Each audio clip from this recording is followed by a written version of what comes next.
Bonsoir tout le monde, bonsoir à mes collègues d'être présents tous. Donc, on fera je vais vous nommer tantôt pour les présences. Je remercie les gens qui vont nous écouter. Merci d'être présents et de vous soucier quand même de la politique municipale, malgré que la pandémie soit là pour nous éloigner un peu de nos citoyens. Donc, on va commencer tout de suite. Il est 18h06. Donc, on va prendre les présences. Pierrette Charette. Oui. Christian Bellil. Oui. Raphaël Cicariello. Présent. Brigitte Chagnon. Présente. Benoît Thibault. Présent. Et Pierre Hubachkin. Présent. Donc, on a quorum, on est tous présents. Donc, qui propose l'adoption de l'ordre du jour à la séance ordinaire d'aujourd'hui? Pierrette. Pierrette. Pierrette, donc c'est à l'unanimité. Oui. Oui. Oui. Correspondance à affaires courantes. Donc, l'éco-centre de notre municipalité va ouvrir sous peu. Sous peu, d'ici la fin du mois. Puis, Caroline m'a bien dit, fais attention de donner une date précise, donne pas de date. On espère que ce soit dans la dernière fin de semaine du mois. Si possible avant, mais les travaux publics font tout ce qu'il faut pour démarrer le plus rapidement possible. À la RIDA, on nous fait une suggestion aux municipalités de la Rouge d'offrir à nos citoyens qui iraient porter des matériaux secs et triés, que ce soit gratuit comme quand ils viennent de porter à l'éco-centre. Donc, le conseil s'est penché là-dessus. On serait d'accord. Par contre, ce que je veux vous dire, c'est qu'il y a cette possibilité-là qui va venir, sauf qu'au niveau des matériaux secs et tout ça, on vous donnerait des précisions dans l'avenir. Sauf que maintenant, les gens, si notre éco-centre est fermé, au lieu de le laisser devant la clôture, pourraient aller le porter au RIDR sans frais. Okay. Des matériaux secs triés. Des pas triés, ça serait chargé. Et pour les entrepreneurs, c'est aussi chargé comme avant.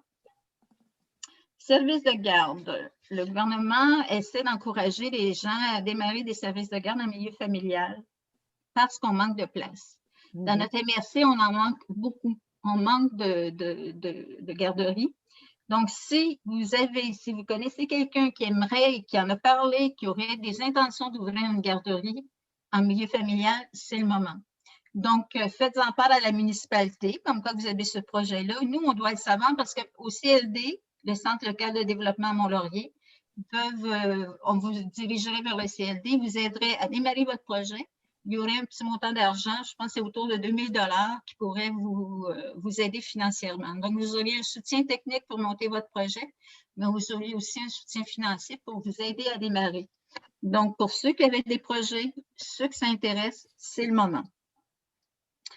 On avait fait une demande de subvention au Climada pour des équipements d'exercice physique à l'extérieur. Malheureusement, la subvention a été refusée. Ça avait été fait en 2020. Ça a été refusé. Donc, on va demander à nos employés municipaux de regarder s'il n'y a pas un autre endroit où on pourrait faire une demande de subvention parce que c'est quand même un projet intéressant. C'est un projet qui avait été demandé dans le cadre de la politique MADAN. Donc, ça fait le tour des dossiers actuellement. Est-ce que vous en voyez d'autres? Je pense que non. En tout cas, au fur et à mesure, on pourra vous voir, mais pour le moment, c'est la correspondance puis les choses qu'on a eues récemment. Donc, on va passer à la période de questions. C'est beau. Approbation des procès-verbaux. La séance ordinaire du 8 mars 2021 et des séances extraordinaires du 22 au 26 mars et du 26 mars 2021. Vous en avez pris connaissance? Est-ce que quelqu'un pourrait proposer? Raphaël propose. Oui. J'ai vu Benoît qui m'avait fait un signe. Donc, Benoît, tout le monde est d'accord? Oui. Oui. Donc, à l'unanimité. Merci.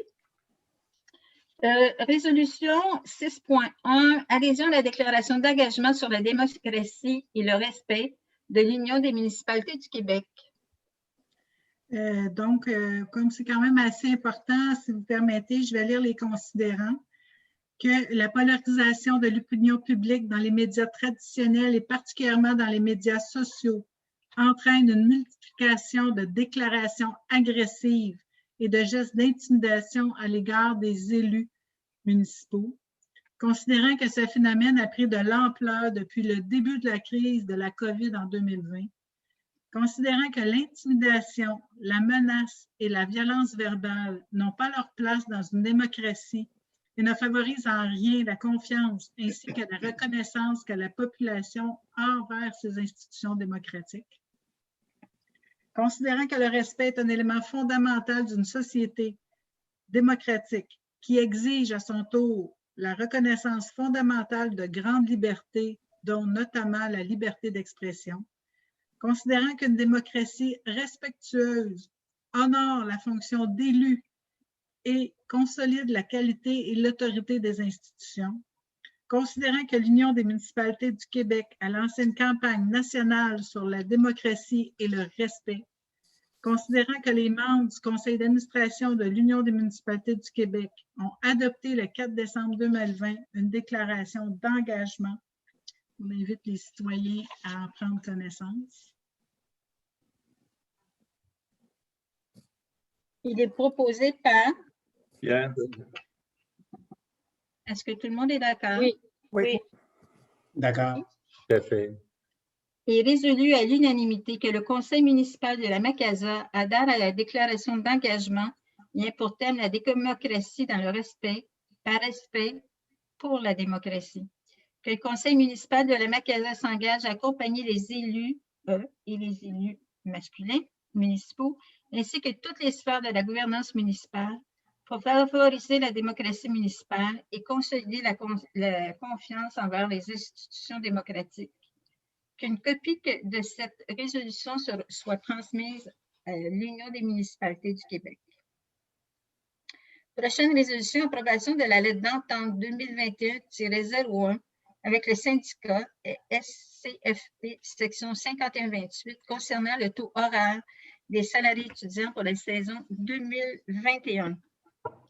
Considérant que la municipalité souhaite demeurer compétitive sur le marché de l'emploi pour les étudiants, considérant que la municipalité souhaite assurer la rétention de ses employés salariés étudiants, considérant que le salaire étudiant de la municipalité ne devrait pas être inférieur à celle des normes du travail durant la présente convention collective venant à échéance le 31 décembre 2022, et considérant que la résolution 2020.08.154 a été approuvée par le Conseil afin d'arrimer les hausses du salaire étudiant à la hausse annuelle des normes du travail à travers une lettre d'entente avec le syndicat. Sur ma feuille, je n'avais pas ce paragraphe-là, mais c'est pas... Moi non plus. Ah, je m'excuse. C'est correct, là, mais on peut le retirer. Non, on peut le... Ben, moi, je suis d'accord avec ça. Je pense que les autres devraient être d'accord. La seule chose, c'est de s'assurer que quand on va mettre le procès-verbal sur le site de la municipalité, qu'il soit inclus. Je veux juste mentionner que ça a été un souci. Après, ça, c'est vraiment un décalage dû au télétravail. Donc, la personne qui est à la direction générale adjointe et la secrétaire qui s'occupe du greffe en préparation de la séance est en télétravail. Fait que des fois, on a un décalage, alors on s'excuse. C'est ce qui est arrivé dans ce cas-ci. Mais disons que ce paragraphe-là, il est très utile dans cette résolution-là. La seule chose que je voulais m'assurer, c'est qu'il fasse partie de la résolution quand il va être sur le site. Est-ce que tout le monde est d'accord pour ce paragraphe-là? Oui. Oui. Parfait. Est-ce que ça prend un proposeur? Oui. Tout à fait. J'y arrivais. Donc, il est proposé par, j'imagine que Christian Saïtan, M. Bellil. Oui. Est-ce que tout le monde est d'accord à l'unanimité? Oui. D'approuver la lettre d'entente 2021-01 avec le syndicat SCFP, section 5128, concernant le taux horaire fixé à 15 $ de l'heure pour les salariés étudiants de la municipalité pour la saison 2021. Je pense que cette augmentation-là avait déjà été prévue au budget. Oui, mais la lettre d'entente n'avait pas été entérinée par le Conseil. On avait prévu d'avoir une lettre d'entente. D'accord, merci. Prochaine résolution. Approbation de la dépense en lien avec l'adhésion annuelle à l'Association des directeurs municipaux du Québec, l'ADMQ. Considérant que la municipalité veut favoriser le développement continu des compétences de gestionnaire de l'équipe de direction. Considérant que le Conseil a prévu dans le budget 2021 des dépenses en lien avec la formation et les cotisations à des associations professionnelles pour l'équipe de direction, considérant que l'adhésion à l'EDMQ pour l'année 2021 pour la direction générale représente plusieurs avantages dans le cadre de son travail à la municipalité, dont des rabais pour les formations, l'accès à des documents et des événements spécialisés en lien avec la gestion municipale, considérant que le coût du renouvellement de l'adhésion à l'ADMQ pour l'année 2021 est de 495 $ plus les taxes applicables. Qui propose d'adopter cette résolution? Raphaël propose. Brigitte.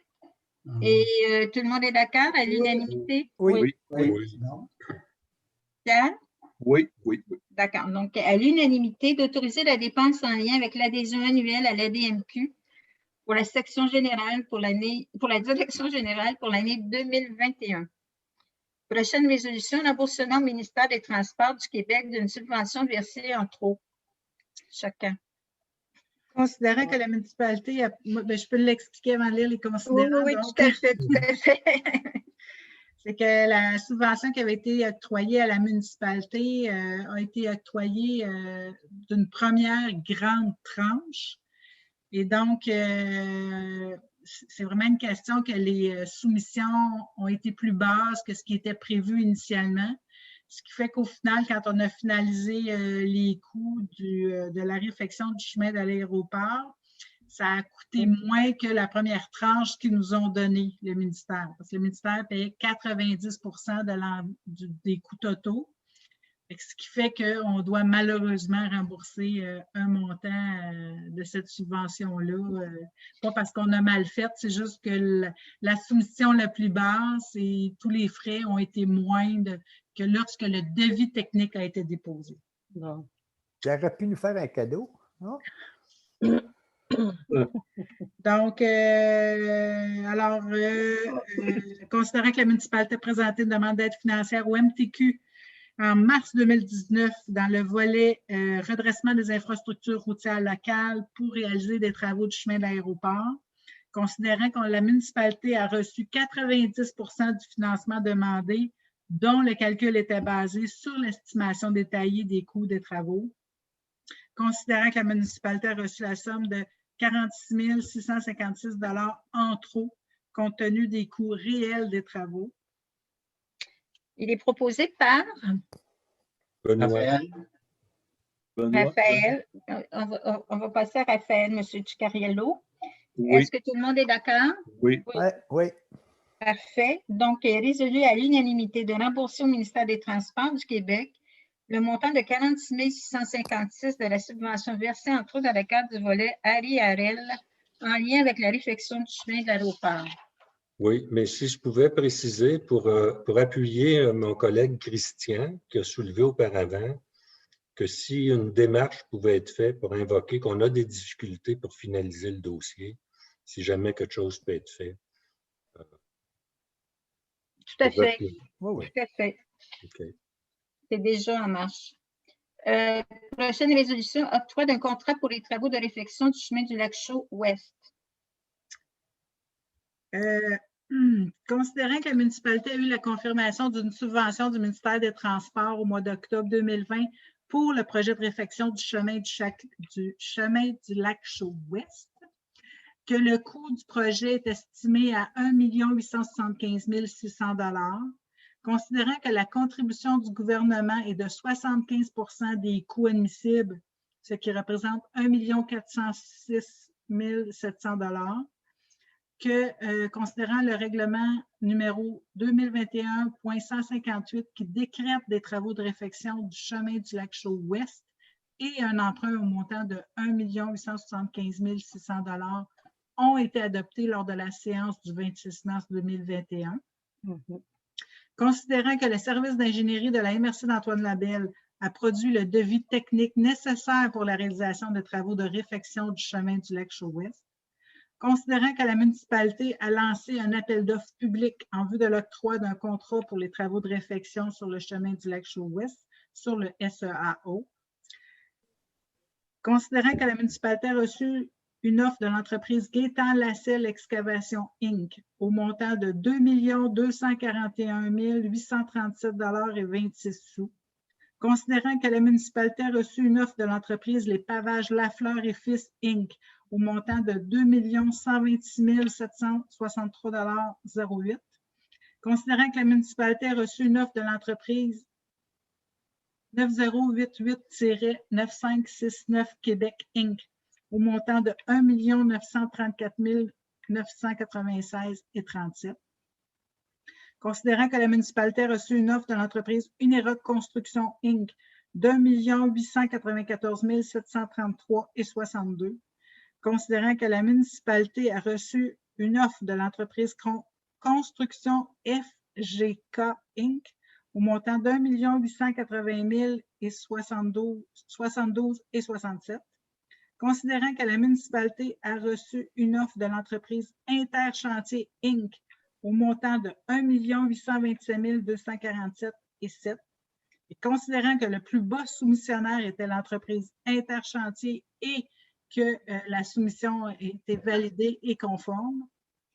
Qui propose l'adoption de cette résolution qui octroierait le contrat à Interchantier? Raphaël propose. Oui. Parfait. Oui. Oui. Oui. Pierre? Oui, oui. Parfait. Donc, résolu à l'unanimité d'octroyer le contrat de réfection du chemin du Lac-Chaux-Ouest à l'entreprise Interchantier au montant de 1 827 000 et des poussières. Prochaine résolution, octroi du contrat de contrôle de la qualité des matériaux pour la réfection du chemin du Lac-Chaux-Ouest. Considérant que la municipalité de la Macasa participe à l'appel d'offres public regroupé pour des services de contrôle des matériaux qui a été lancé par la MRC d'Antoine Labelle pour son projet de réfection du chemin du Lac-Chaux-Ouest, considérant l'ouverture des soumissions le 15 mars 2021 par la MRC, considérant le dépôt du rapport de la secrétaire du comité de sélection daté du 18 mars 2021 et de son amendement daté du 22 mars 2021, considérant que la soumission du groupe ABS Inc. est jugée conforme et a obtenu le meilleur pointage final. Qui propose l'adoption de la résolution qui donnerait le contrat au groupe ABS? Christian. Parfait. Oui. Oui. Oui. Oui, excusez mon absence incontrôlable. Parfait, on t'excuse. Donc, est résolu à l'unanimité d'octroyer à groupe ABS Inc. le contrat pour le contrôle de la qualité des matériaux pour la réfection du chemin du Lac-Chaux-Ouest dans le cadre de l'appel d'offres public regroupé par des services de contrôle des matériaux lancés par la MRC d'Antoine Labelle pour les prix unitaires soumis. Prochaine résolution, octroi d'un contrat à la Maison Lise Beauchamp pour la réalisation de pancartes municipales. Considérant que le Conseil souhaite ajouter des pancartes municipales sur le territoire de la municipalité, considérant que le Conseil a demandé une soumission à la Maison Lise Beauchamp de Mont-Laurier, considérant que celle-ci a présenté une soumission de 8 836,98 $, taxes incluses, considérant que cette dépense était prévue au programme triennal d'immobilisation 2021-2023. Qui propose? Pierre? Pierre? Oui. Oui. D'accord. Et Oui. résolu à l'unanimité d'octroyer le contrat à la Maison Lise Beauchamp de Mont-Laurier pour la réalisation des pancartes municipales. Oui, juste un point, et que des réparations nécessaires là, suite à la réalisation des pancartes seront faites gratuitement selon une forme de garantie. Oui, les pancartes problématiques vont être refaites, corrigées rapidement là, OK. et gratuitement. Oui. Prochaine résolution, approbation de la programmation des travaux numéro 4 du TEC 2019-2023. Considérant que la municipalité a pris connaissance du guide relatif aux modalités de versement, en fait, est-ce que je peux avoir une dispense du conseil sur cette résolution-là? Oui. Oui, pour moi, Dispense de ça va. lecture? Une dispense de La lecture. lecture? Oui. Parce que c'est la même résolution, là, donc ça fait 4 fois. On voit que c'est le numéro 4, donc c'est la même résolution qui est prise pour la 4e fois. Mais comme c'est une nouvelle version, chaque fois qu'on fait une petite modification à notre programmation tech, on se doit de passer une résolution. Donc, on comprend qu'on est rendu à la version numéro 4. Mhm. D'accord? Oui. Oui. Oui, oui. Mais est-ce que ça te prend des résolutions? Oui, OK. Ben, on prend un OK. proposeur. Ben, je vais le proposer. OK. Qui C'est bon? à D'accord. l'unanimité? Oui. Oui. Parfait. Parce que je cherche ma page où il manque une page. OK. Prochaine résolution. Adoption du règlement 2021-157 sur la gestion contractuelle, abrogeant le règlement 2018-135. Considérant qu'une politique de gestion contractuelle a été adoptée par la municipalité le 9 avril 2018, conformément à l'article 938.2.1 du Code municipal du Québec. Considérant que l'article 938.1.2 du Code municipal a été remplacé le 1er janvier 2018, obligeant les municipalités à compter de cette date à adopter un règlement sur la gestion contractuelle, la politique actuelle de la municipalité étant réputée un tel règlement. Considérant que le règlement doit minimalement prévoir des mesures à l'égard de 7 objets identifiés à la loi. Considérant que la municipalité souhaite, comme le lui permet le 4e alinéa de l'article 938.1.2 du Code municipal, prévoir des règles de passation des contrats qui comportent une dépense d'au moins 25 000 $ et inférieure au seuil obligeant l'appel d'offres public, et qu'en conséquence, mon Dieu, attendez juste un instant. Là.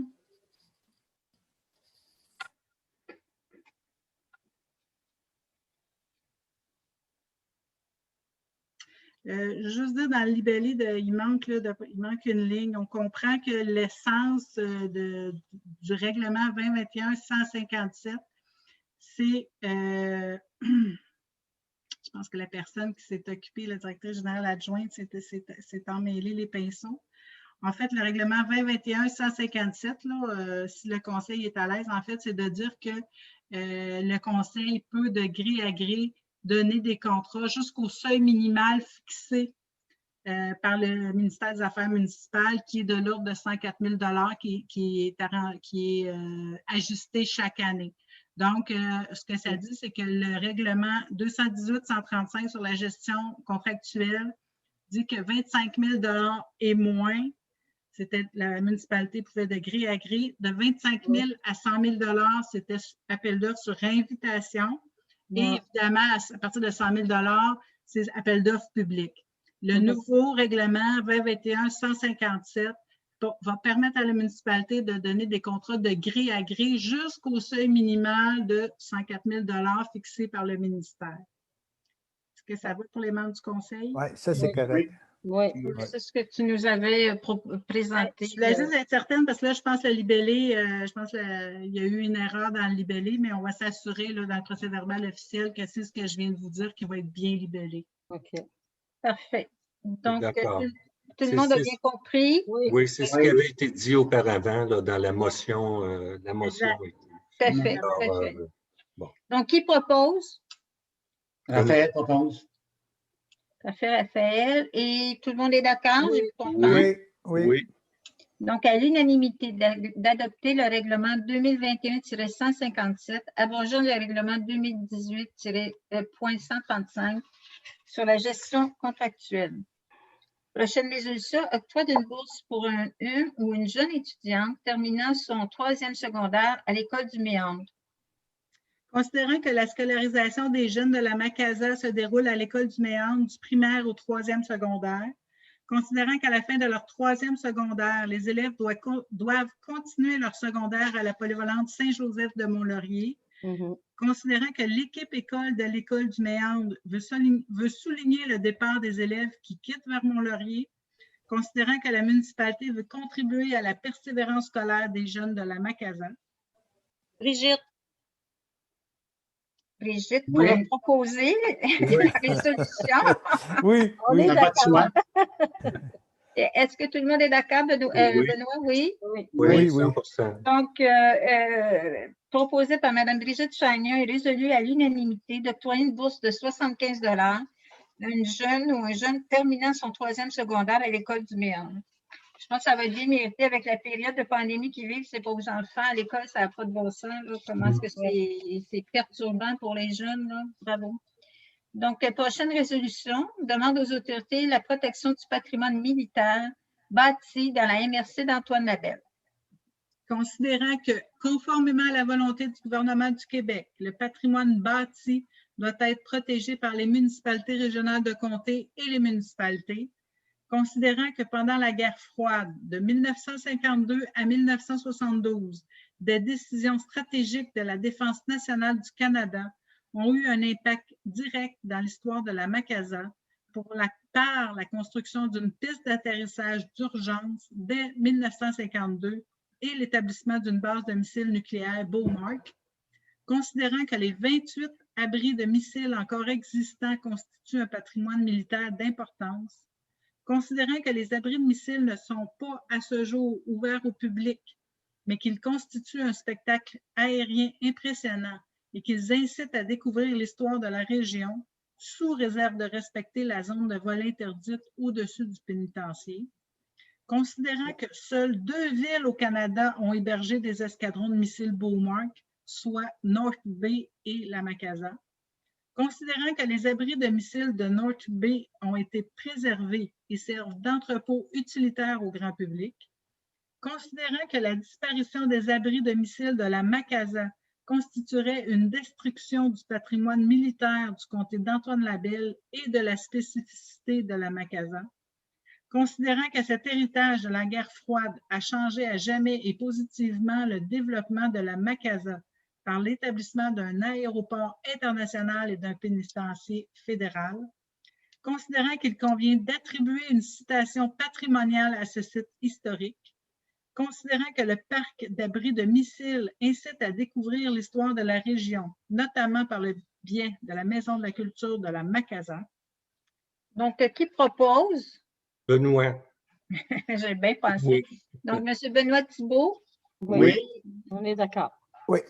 à l'unanimité, de demander au Service correctionnel du Canada et aux autorités compétentes de protéger le parc des 28 abris de missiles Beaumark et de le conserver pour l'histoire régionale et militaire du Canada.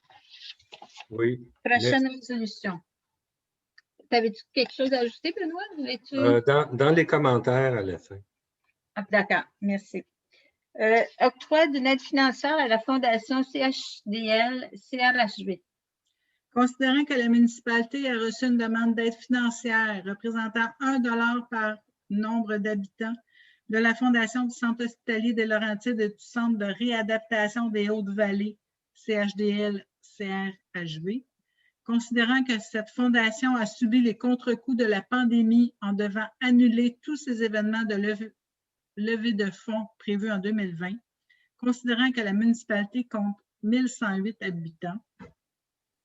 Qui propose? Pierrette. Oui. Oui. Oui.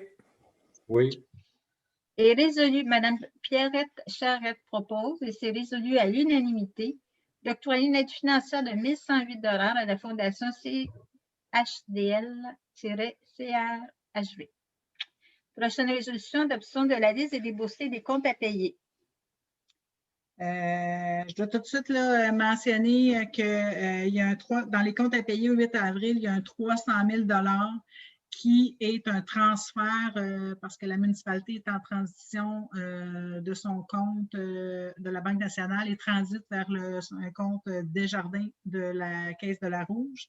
Et donc, le 300 000 qui se retrouve là, dans les comptes à payer est vraiment juste un transfert. Ce n'est pas un paiement qui a été effectué. Donc, les comptes salaires, il y en a pour 35 756,16 sous. Les remises de déduction à la source, 22 020,69 sous. Les comptes payés, donc, comme je disais, c'est 413 904,33, mais on doit retrancher 300 000 là, de ce 413 000-là. Des paiements automatiques pour 9 958,05 sous. Des prélèvements de 11 165,70 et des comptes fournisseurs pour 15 706,02 sous pour un total de 508 510,95 sous. Donc, en réalité, le 300 000, c'est un déboursé qui n'est pas une dépense. C'est ça. Exact. Je veux juste bien le préciser, là, c'est un déboursé qui n'est pas une dépense, qui est transféré d'un compte de la municipalité de la Banque nationale à un compte de la municipalité à Desjardins. Je veux juste que ça soit bien clair. Donc, qui propose? Pierre. Oui. C'est Pierre Rubashkin. Oui. Oui. Donc, il est résolu à l'unanimité d'approuver la liste des déboursés et des comptes à payer du mois de mars 2021. Résolution approbation de la dépense en lien avec la mise à niveau de la génératrice. OK. Considérant que la municipalité est désignée comme centre de coordination dans le plan de sécurité civile, considérant que la municipalité s'est dotée d'une génératrice pour assurer un système d'alimentation électrique d'urgence en cas de panne de courant, considérant que la génératrice doit être mise à niveau. Il est proposé par Raphaël. M. Christian Bellil Oui. Oui. Oui. Oui. est résolu à l'unanimité d'approuver la dépense de 3 032,09 $ plus les taxes applicables pour la mise à niveau de la génératrice par l'entremise de Toromont 4. Prochaine résolution, approbation des dépenses en lien avec l'installation d'équipements de sécurité sur une camionnette des travaux publics. Considérant que la municipalité a prévu au programme d'immobilisation triennale 2021-2023 une dépense pour assurer la sécurité sur les chantiers routiers effectués par les travaux publics. Considérant que les travaux publics ont reçu et considéré 4 soumissions pour ajouter un équipement de sécurité adéquat sur la camionnette. Considérant les coûts pour l'acquisition de flèches de signalisation et de gyrophares de zone technologie au coût de 1 553,59 plus les taxes applicables. Puis considérant les coûts pour l'installation des équipements par Prévost 911 Tech au montant de 610 $ plus les taxes applicables. Il est proposé par Raphaël. M. Raphaël Cariello. Oui. Oui. Benoît. Oui, absolument. Est résolu à l'unanimité d'approuver les dépenses au montant total de 1 553,59 $ plus les taxes applicables en lien avec l'installation d'équipements de sécurité sur une camionnette des travaux publics. Prochaine résolution, approbation de la dépense pour l'achat d'un monte-charge pour une camionnette des travaux publics. Considérant que les travaux publics se devaient d'équiper la camionnette Silverado d'un monte-charge pour faciliter divers travaux, je pense entre autres quand il y a des chevreuils ou certains pas beaucoup plus lourds, là, il y avait un enjeu de sécurité définitif pour l'école bleue. Considérant que 2 soumissions ont été reçues et considérées pour l'acquisition et l'installation d'un monte-charge sur la camionnette des travaux publics. Il est proposé par Pierre. Oui. Oui. Oui. Oui. résolu à l'unanimité Oui. d'approuver la dépense de 6 014,70 $ plus les taxes applicables d'équipement Twin Inc. pour l'achat d'un monte-charge pour une camionnette des travaux publics. Prochaine résolution, adoption du règlement 2021-159 ayant pour objet de modifier le règlement 2018.132 concernant la collecte de la disposition et le transport des matières résiduelles. Considérant que le Conseil de la municipalité de la Macasa a adopté le règlement 218-132 concernant la collecte, la disposition et le transport des matières recyclables. Considérant que le règlement 218-132 est entré en vigueur le 8 mars 2018, considérant qu'il est à propos et dans l'intérêt de la municipalité et de ses contribuables de modifier certaines dispositions relatives au règlement 218-132, considérant qu'un avis de motion que le dépôt du règlement a été effectué lors de la séance ordinaire du 8 mars 2021. Il est proposé par Christian. M. Christian Bellil, Oui. Oui. Oui. Pierre, Oui. est résolu à l'unanimité d'adopter le règlement 2021-159 ayant pour objet de modifier le règlement 2018.132 concernant la collecte, la disposition et le transport des matières résiduelles. Donc, ça fait le tour des résolutions qui ont été adoptées, des décisions qui ont été prises par le Conseil au cours du dernier mois. Maintenant, on est rendu autour de la table des membres du conseil. Qui aimerait, a des choses à dire? Oui, Christian. Est-ce qu'ils vont finir par passer la niveleuse? Est-ce qu'ils l'ont passé au lac chaud, la niveleuse, aux endroits? À certains, oui. Je ne peux pas répondre. Je sais qu'on avait un enjeu. On attendait, Les pièces? Quelque chose? oui, le peigne. Ah, OK. Parce qu'il était très abîmé. On était pour le perdre. Puis ça se faisait là, au début de cette semaine. Là. Fait que donc, dès qu'il l'avait, il le mettait en place puis il partait là, faire de la nébuleuse. OK, je te remercie. Y a-t-il des problématiques spécifiques au lac Chubin? Non, Il y en a regarde, quelques-unes. parce que on Ben, sait que le lac chaud, c'était mieux, là. C'était mieux que c'était, là, de toute façon. Oui. Ouais. On rappelle qu'on invite les citoyens à écrire à la direction générale là, sans problème quand il y a des endroits spécifiques où il y a des problématiques. Là, puis on essaie d'être de répondre le plus rapidement avec les ressources qu'on a. Ouais. Oui. Oui. Oui, Benoît? moi, j'aurais des points, 4 points en rafale. Justement, quelqu'un m'a parlé aujourd'hui de la niveleuse. Là, sur les chemins où on a étendu du bleu, comme on appelle, hein, ça fait des beaux chemins bien tapés. Mais le printemps donne son lot de problèmes avec la fonte et tout. Mais il y aura des choses au niveau du comité d'urbanisme. Moi, je ne connais pas ça. On en parlera. Là, vous me parlez d'un peigne et tout ça, là, une technique pour éviter qu'on renvoie notre bleu dans le fossé. Puis qu'il y aurait, disons qu'il y aura du fine-tuning à ce que je peux comprendre. Est-ce que tu parles du comité voirie? Parce que tu as dit comité d'urbanisme.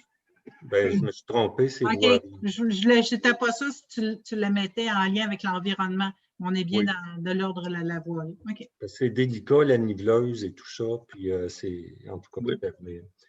L'autre point, au niveau du monte-charge pour la camionnette, c'est évidemment que je suis 100% d'accord parce que quand des employés se forcent à monter des poids lourds dans la camionnette, il y a des risques de blessures.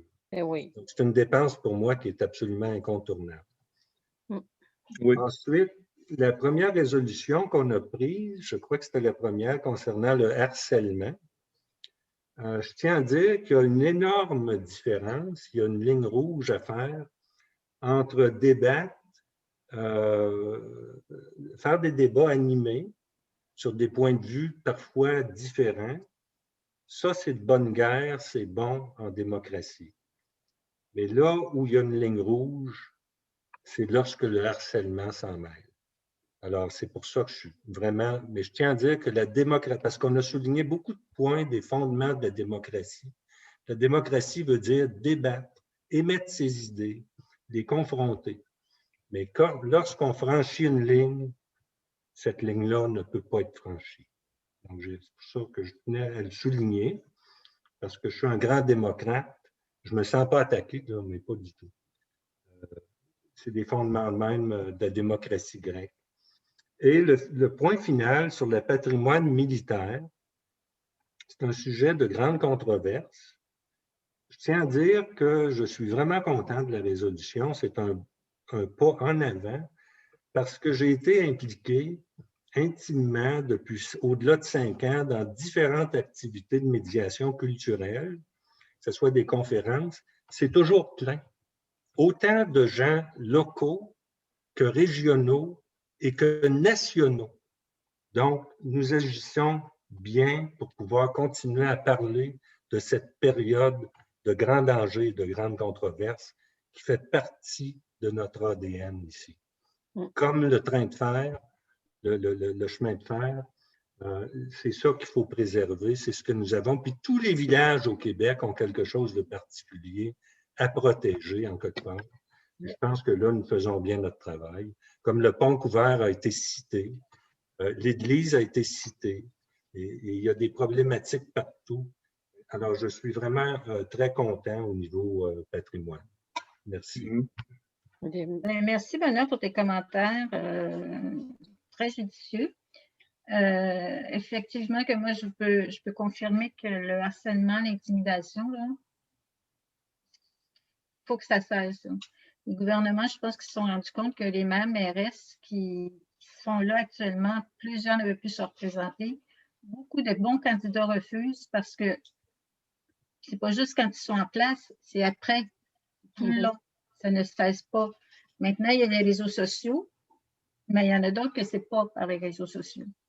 Et jamais, jamais une municipalité devrait endurer que leurs élus se fassent intimider, qu'ils subissent de la violence verbale ou écrite. Donc, on a une assurance qui nous permet de... Donc, il y a quelques façons. Donc, ouvrir un dossier à la SQ. Et avec l'assurance que nous avons maintenant, suite à ce qui est un cas que nous avons eu dans notre municipalité, on s'est prévu d'une assurance pour aider la municipalité à payer les frais qui sont encourus si jamais la violence commençait ou se poursuivait. Donc, est-ce qu'il y en a d'autres qui ont des choses à ajouter? Non. Non, c'est bien pour moi. C'est bon. Parfait. C'est beau. C'est beau. Donc, il est 18h46. Je m'excuse, Oh, oui, on a des questions. On a des questions du public. Désolée, je les ai dans la main en plus. Donc, j'ai 2 questions du public, 2 questions de M. Leporé. On va commencer par celle qu'on a reçue le 9 avril.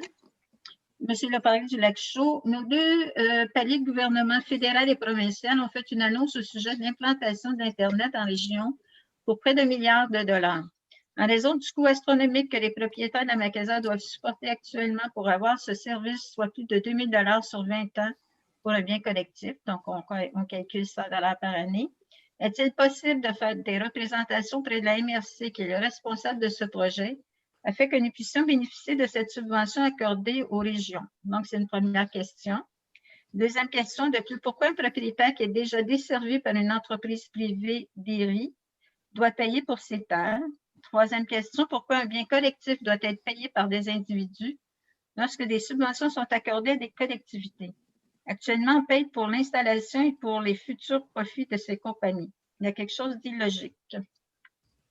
Caroline, je vais te laisser aller. Oui. Donc, bonjour, M. Leporé. Alors, le projet d'implantation de la fibre optique pour toute la communauté de la MRC d'Antoine Labelle a déjà bénéficié de subventions de l'ordre de 26 millions du gouvernement du Canada et du gouvernement du Québec.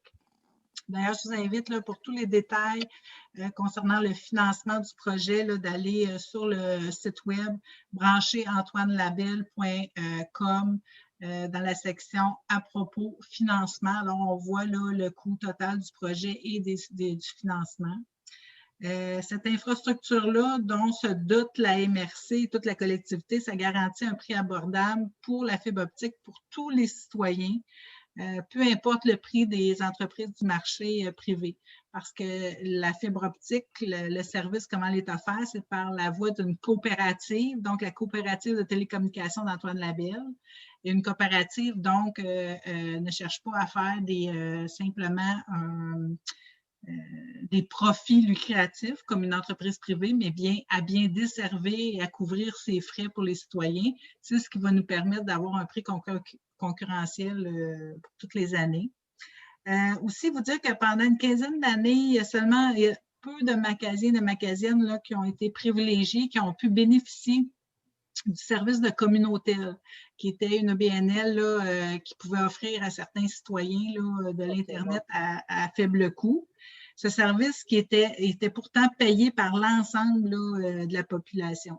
Plusieurs citoyens qui ont réclamé l'équité puis qui attendaient avec impatience le déploiement là, de la fibre optique dans tous les secteurs de la municipalité de toute la région. CETAL permet à tous de bénéficier d'un tarif là, uniforme. D'ailleurs, on a reçu aussi un courriel d'une dame du Lac-Caché, je pense, Lac-Chaux, Mme Schmidt. Mme Schmidt qui a reçu, là, qui était très satisfaite finalement d'avoir accès à ce service-là. Mais aussi, ce que je veux dire aux gens, le plus bel exemple qu'on peut illustrer le financement de cette infrastructure-là, c'est un aréna. Quand une municipalité, Blainville ou peu importe, ou Rivière-Rouge décide de se doter d'un aréna, donc on comprend que c'est une infrastructure qui est assumée par l'ensemble des citoyens, mais c'est clair que ce n'est pas tous les citoyens qui vont faire des sports de glace et qui vont se retrouver dans l'aréna.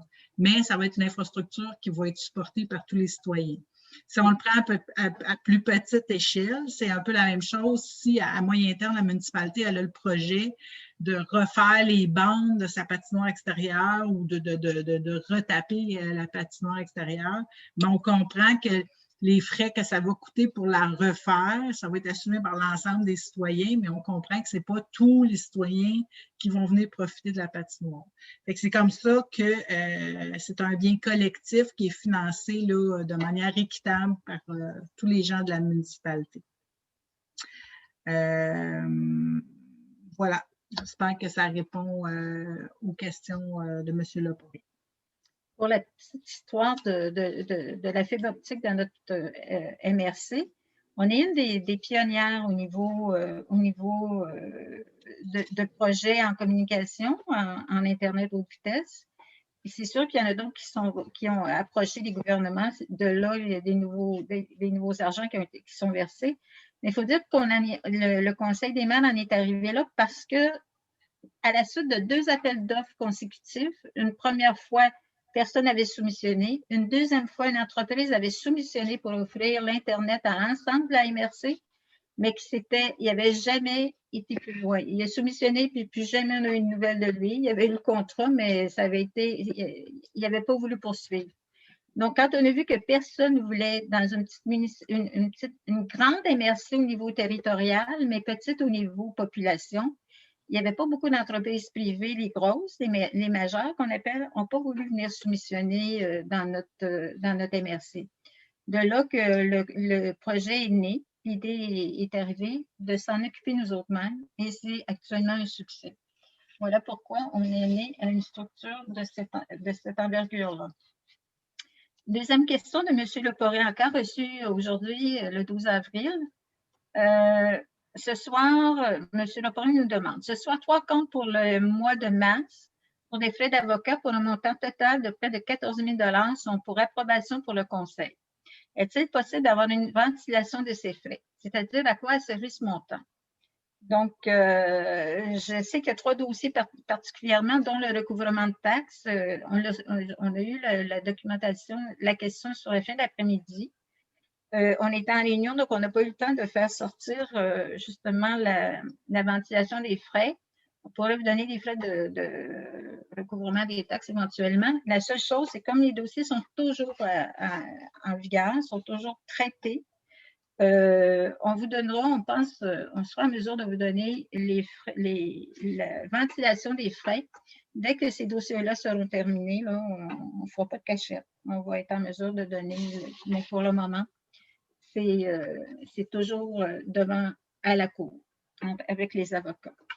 Donc, ceci met fin aux questions reçues du public. On vous remercie, M. Leporet, de vous intéresser à la politique municipale. Et 18h53, qui propose la levée de l'Assemblée? Brigitte. Merci, Brigitte. Oui. Tout le monde est d'accord? Oui. Merci et à la prochaine. Bonsoir à tout le monde qui nous écoute. Caroline?